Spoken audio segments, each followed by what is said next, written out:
Ele conhece como é que pode. E eu queria que você abrisse em 1 Samuel, capítulo de número 16, versículo de número 7, que diz o seguinte: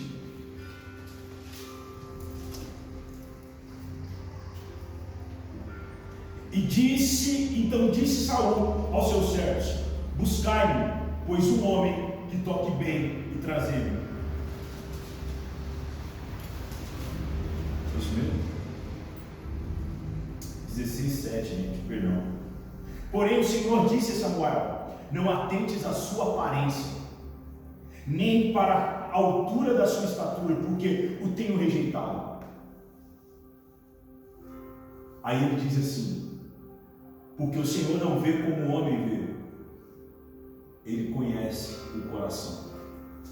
É do coração que procede os intentos. Tem gente que olha para mim e diz assim: pastor, Deus conhece o meu coração. Pois é. Sendo isso, não te preocupe, não te traz medo. Jesus conhecia a sua. Tem gente que monta a hipocrisia até mesmo na hora da oração, na oração.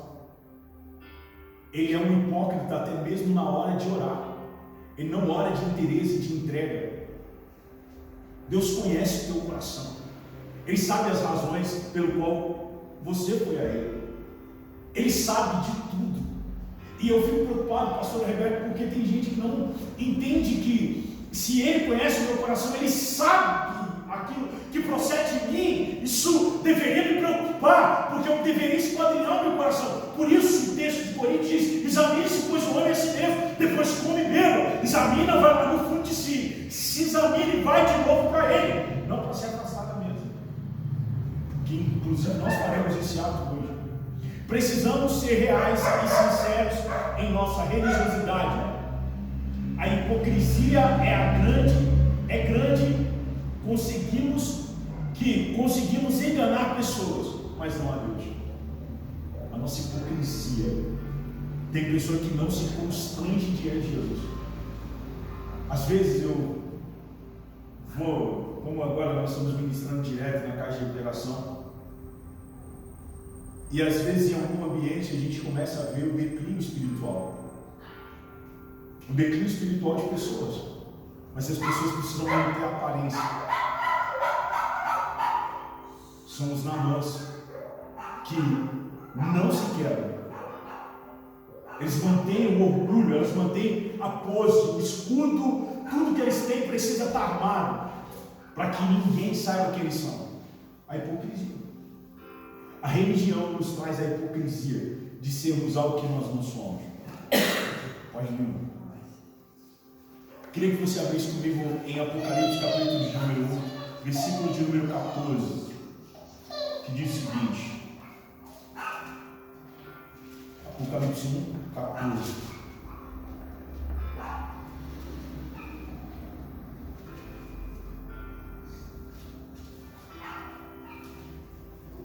Eu vos escrevi, pais, porque já conhecestes aquele que é desde o princípio. Eu vos escrevi, jovens, porque sois fortes, e a palavra de Deus está em vós, e já vencestes o maligno. Apocalipse 2, 14, perdão. Há uma fortaleza dentro de nós, para que nós possamos vencer essa hipocrisia da religiosidade. Esses dias, conversando com alguém, eu disse: cara, tu não cansa de correr.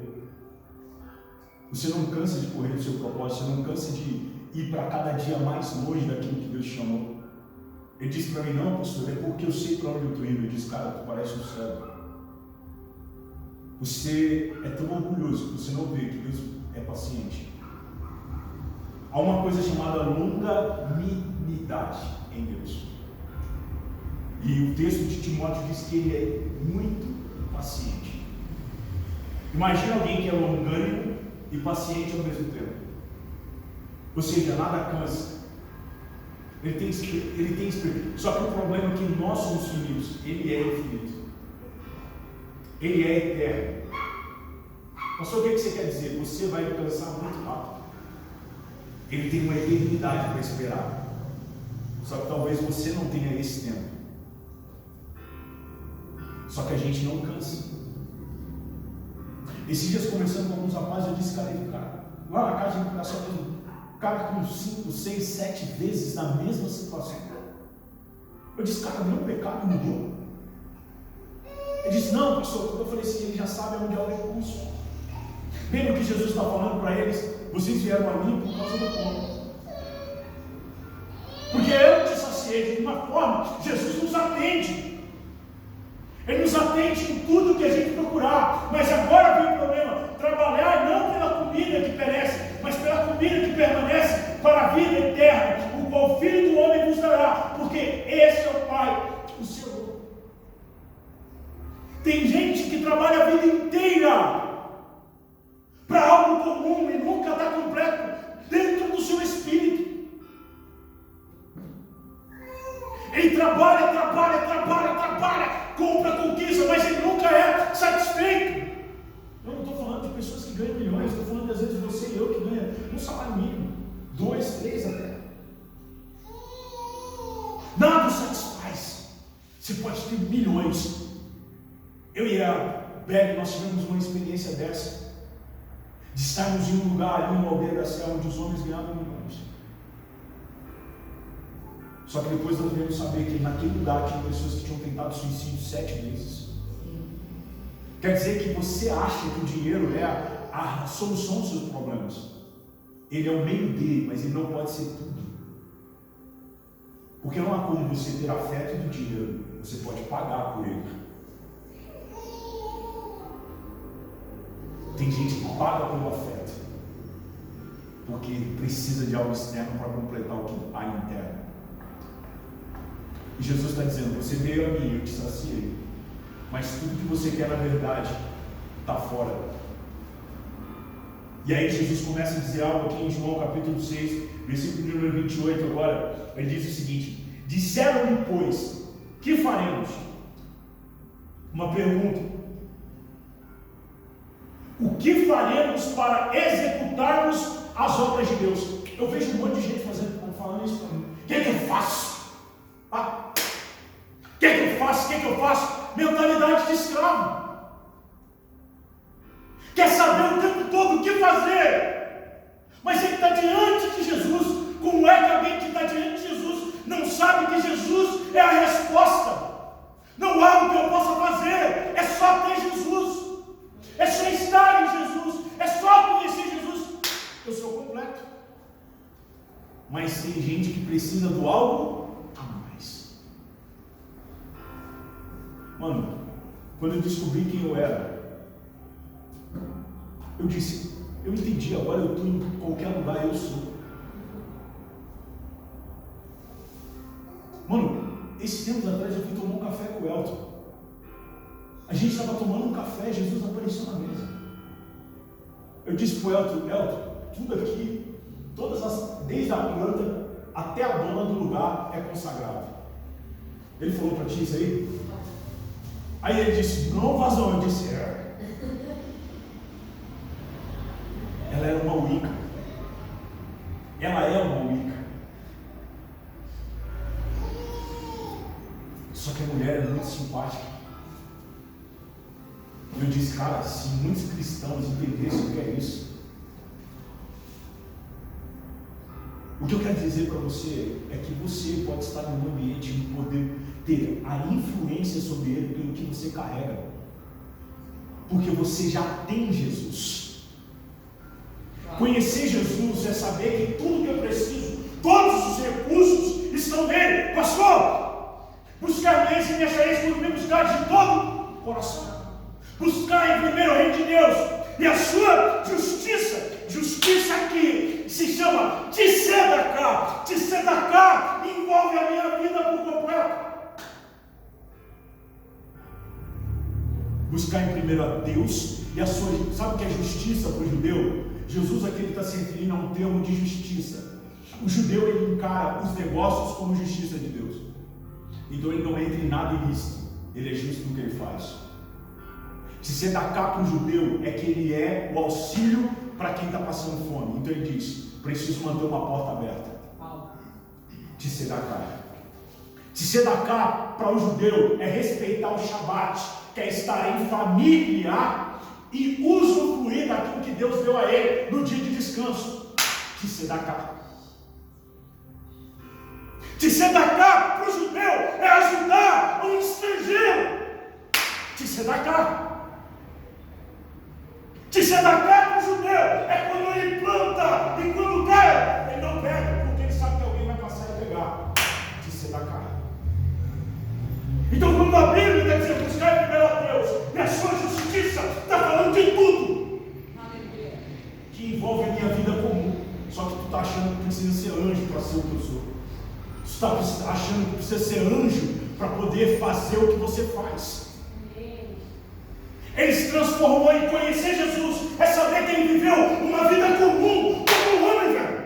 Ele teve paixões, ele teve vontades, mas ele foi homem. Ah, mas Jesus não casou, ele não precisava casar. Jesus não teve dinheiro, mas ele tinha pessoas que sustentavam o ministério dele. E dizia: eu acredito na unção que há sobre você. Aleluia. A ponto de que até mesmo morto, alguém disse: nem o corpo pode ficar em qualquer lugar. Vamos pagar uma sepultura nova. Tzedaká, buscar em primeiro o reino e a sua justiça. Aleluia. Justiça de Deus nos pega por completo. Agora, justiça, o reino, e o que acontece? E o que sobra para mim? O acréscimo, porque eu já tenho tudo que eu preciso quando eu estou nele. E ele vai acrescentando coisas. Tu em Jesus o casamento, tu em Jesus a família, tu em Jesus os amigos, tu em Jesus, tudo é acrescentado. Irmão, você não vê a provisão de Deus em nada, né? Espírito Santo de Deus, obrigado, Jesus. Esses dias eu disse para um monte de gente aqui: ó, não posso fazer nada. Eu falei para mim, tinha cortado a internet nesse velho, o cara foi outro. A Débora chegou para mim e falou por 3 dias: pai, quando eu voltar da escola tem que ter internet. Eu disse para ela: tá ferrado. E aí eu olhei a minha lista de contatos, comecei a passar o dedo. Quando eu fui pedir emprestado, eu disse: tu não confia em mim mesmo, né, macho? Eu disse: eu confio. Ele disse: confia nada, porque você não pode nem esperar. Eu disse: mas senhor, eu disse, uma criança mimada, quer tudo na hora. Eu disse: senhor, mas na madrugada, um confronto. Eu disse: senhor, mas não é assim. Ele disse: é. Você quer o que eu ofereço de imediato, mas não quer esperar. Eu disse: também tá bom. Tá ligado? Quando eu menos esperei, alguém me ligou. Eu disse: pastor, eu preciso fazer uma coisa, galera.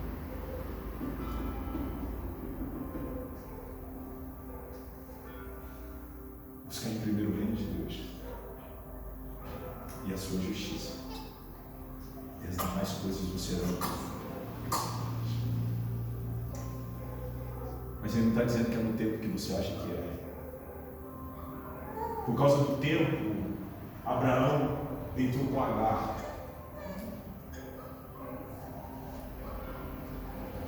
E se esqueceu que era com ela, com a própria esposa, que era o tempo da promessa. Por causa da pressa, a gente não espera o processo do tempo. E quando a gente não espera o processo do tempo, a gente quebra a cara. Por isso está tendo uma guerra lá. Guerra de irmãos. Algumas consequências do que nós fazemos vai ecoar pelos tempos. Porque nós não sabemos esperar o tempo. Olha para alguém e diz: espera o tempo. Hã? Espera o tempo. Aleluia. Ele reprova por si só o corpo, enquanto o espiritual fica em segundo plano. Tem gente que busca tudo do corpo, os prazeres, as vontades, só que ele não faz a mesma coisa pelo espiritual. Eu conheço gente que faz hora extras, passa a noite. Eu conheci na área de vigilante, é comum isso. O cara tinha 4 empregos, 12, e ele fazia hora de almoço de moto em banco. O cara ficava igual zumbi, velho. Onde ele custava, Aí eu disse, tu está construindo algo? Não, já estou construindo. Aí beleza, passou 6 meses, ele disse para mim assim, vem, construí minha casa, comprei, tá. Eu falei, pô, que legal, e agora eu parei, disse, não posso. Eu disse, mas tu não disse que o foco era a casa? Ele disse, era. É que agora eu não posso parar, porque eu fiz algumas coisas. Satanás conseguiu tudo. Te deu algo para que tudo isso te tire do propósito. Você acha que Satanás quer desviar você? Não. Ele quer deixar você exatamente como você é. Por isso, no dia de culto, tudo bem. Por isso, quando é para ler a Bíblia, tu dorme. Sabe por quê? Porque ele pretende não te dar entendimento. Porque é o entendimento que quebra toda a atuação do maligno na minha vida. Se eu tenho entendimento, eu rompo e fluo. Então ele tira o entendimento, me cicatriza a mente. Então ele não muda nada na sua vida. De vez em quando ele te dá um probleminha, aí tu resolve com a força do braço. Aí tu diz, tá vendo? Aí Deus, onde estava? Eu consegui me sair. Só que eu vou te dar um recado. Em algum momento, quando você achar que a força do seu braço faz, ele vai parar você por completo. Posso falar, ele não teve trabalho nenhum de parar a terra com um vírus que você nunca viu. Me recordo de cumprimentar um irmão aqui no centro. Quando cheguei em casa, sabia que ele estava sendo entubado. Quando Deus te parar, irmão, a porta que ele abre, ninguém fecha. Mas a porta que ele fechar, ninguém abre. Pastor, por que Deus faz isso? Porque ele prefere ter você do que perder você. É verdade, Jesus. Então, se as coisas estão te tirando do propósito, ele já sabe muito bem como fazer. Agora nós temos uma série de discípulos chegando a Jesus por causa daquilo que ele oferece. Por causa daquilo que ele pode fazer. Aqui nós não estamos anulando a sua glória, a sua majestade, o seu poder. Nós estamos falando que não adianta você só vir pelo pão que ele te oferece.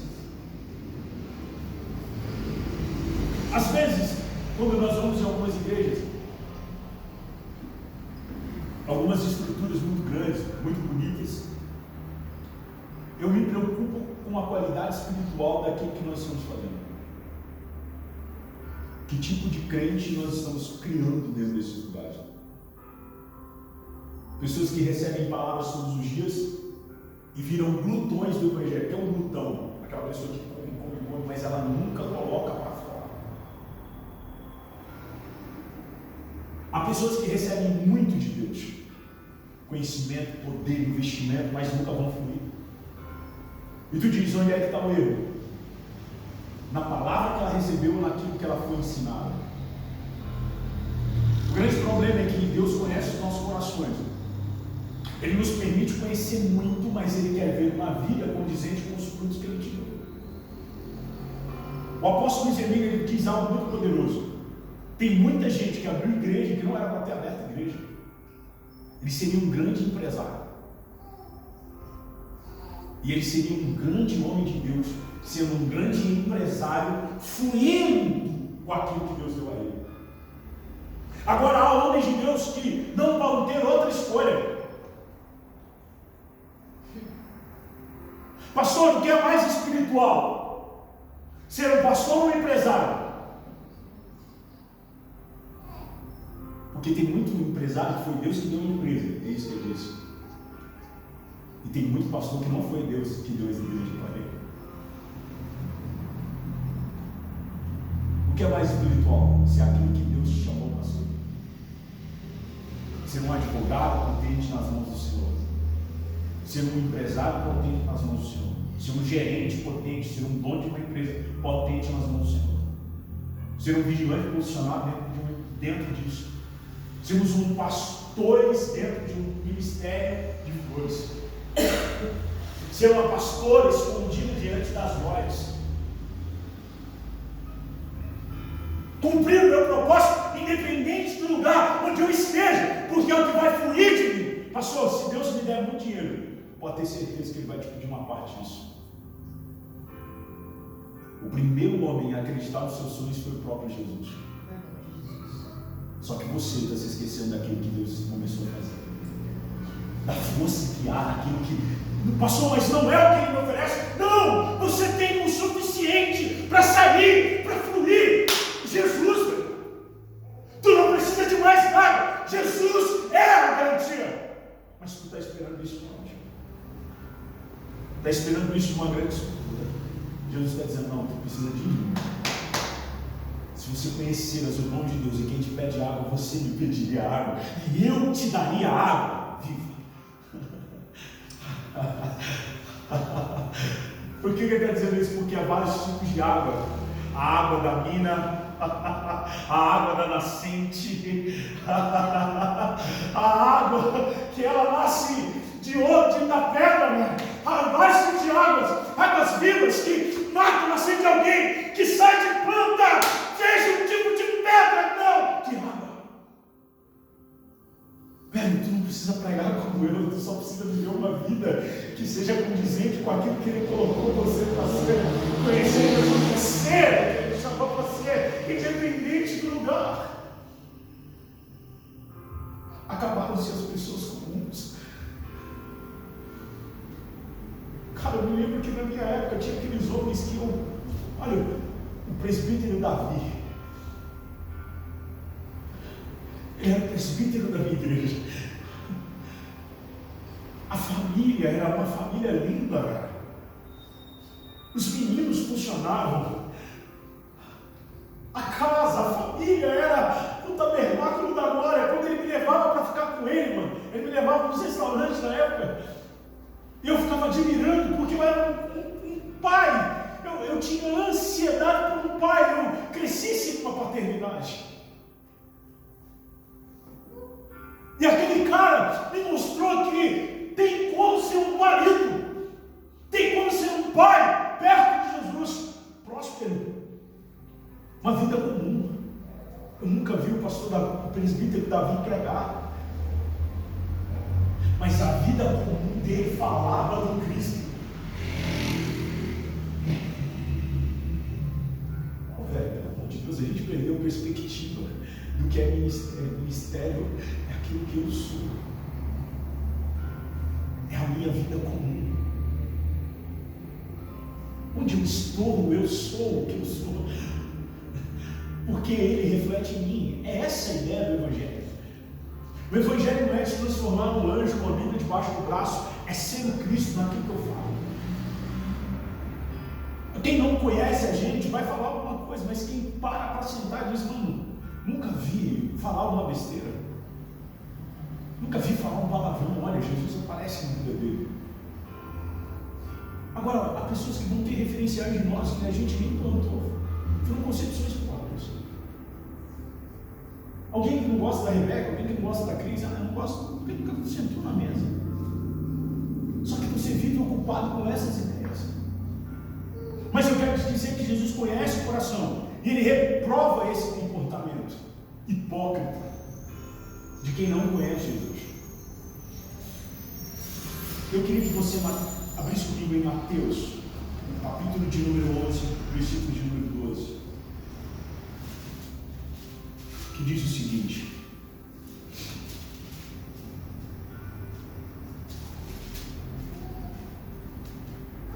e desde os dias de João Batista até agora se faz violência ao reino dos céus e pela força se apoderam dele. Em algumas traduções vai dizer que as pessoas elas forçam a entrada no reino. O reino de Deus ele é tomado a força. Vou te dizer, borboleto, como diz o menino, em um salário. O reino de Deus ele é tomado na persistência. Quer ser um homem de Deus, persista. Quer ser uma mulher de Deus, empurra. Quer ser um homem de Deus, um pregador, sei lá o que você quer ser, mas persista, não vai ser fácil. Já disse aqui, velho, carregava nos bolsos. O pastor olhava e dizia, ó, legal, melhora isso e isso. Eu dizia, ele vai me pôr para treinar.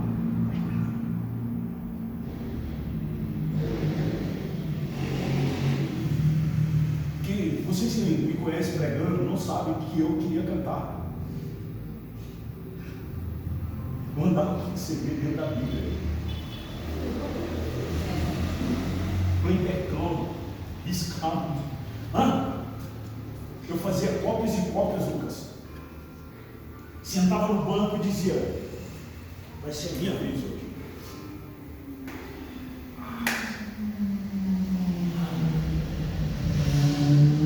Aí um dia eu me revoltei por Jesus. Eu fui para Jesus e disse, Jesus, ele disse, silêncio, disse, pode ser. Aí eu fui para o meu pastor, porque ele só me chamava para continuar. Por isso que eu acho que eu amo tanto a casa. Eu tenho dificuldade de lidar com muita gente. Então eu gosto de trabalhar aos poucos. Eu prefiro uma mesa e um café. E um pão com queijo presente. Um dia eu cheguei nele e disse, pastor, eu te mostro meus sermões. O senhor viu o quanto eu leio? Ele disse, ele disse, me use. Ele me respondeu algo que eu sempre respondo para alguém que andar comigo. Esteja pronto.